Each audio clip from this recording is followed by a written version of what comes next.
దేవుడి దగ్గర మనం హారతిని ఎలా ఇవ్వాలి అంటే సవ్య దిశలో తిప్పుకుంటూ దేవుడి పాదాల దగ్గర 4 సార్ల, నాభి దగ్గర 2 సార్ల, ముఖం దగ్గర 1 లేదా 2 సార్ల, విగ్రహం అయితే 1-2 సార్లు, ఫోటో అయినా 1-2 సార్లు హారతిని ఇచ్చి హారతి పళ్ళెం చుట్టూ నీటిని అర్పించి అప్పుడు మనం కళ్ళకు అద్దుకోవాలి. మామూలుగా హారతి ఏం చేస్తారు, 1-2 బిళ్ళలేసి ఇలా ఇలా అని హారతి అయిపోయింది అనుకుంటారు.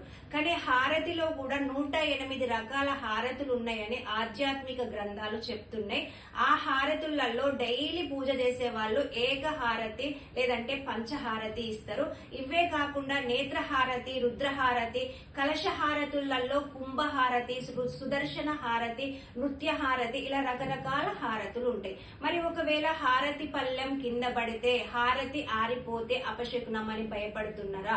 భయపడాల్సిన అవసరం లేదు. మనము ప్లేట్ పట్టుకున్నప్పుడు నూనె ఉండడం వల్లనో మన అజాగ్రత్త వల్లనో ఆ హారతి ప్లేట్ కింద పడితే మీరు అస్సలు భయపడకండి. గాలి ఎక్కువగా ఉండడం వల్ల కూడా హారతి గనక ఆరిపోతే కూడా భయపడొద్దు. మన చేతుల అజాగ్రత్త వల్ల మనం పట్టుకునే విధానం వల్ల అది కింద పడుతుంది అనుకుని మనము దేవుడి పైన నమ్మకం పెట్టుకుని మీరు దేవుణ్ణి గట్టిగా నమ్ముకొని చేతులు ఒకసారి శుభ్రం చేసుకుని మళ్ళా యాజ్ యూజువల్ గా హారతి ఇయ్యండి. గాని మనసులో ఒక భయాన్ని పెట్టుకుని టెన్షన్ పెట్టుకుని ఏమి చెయ్యకండి.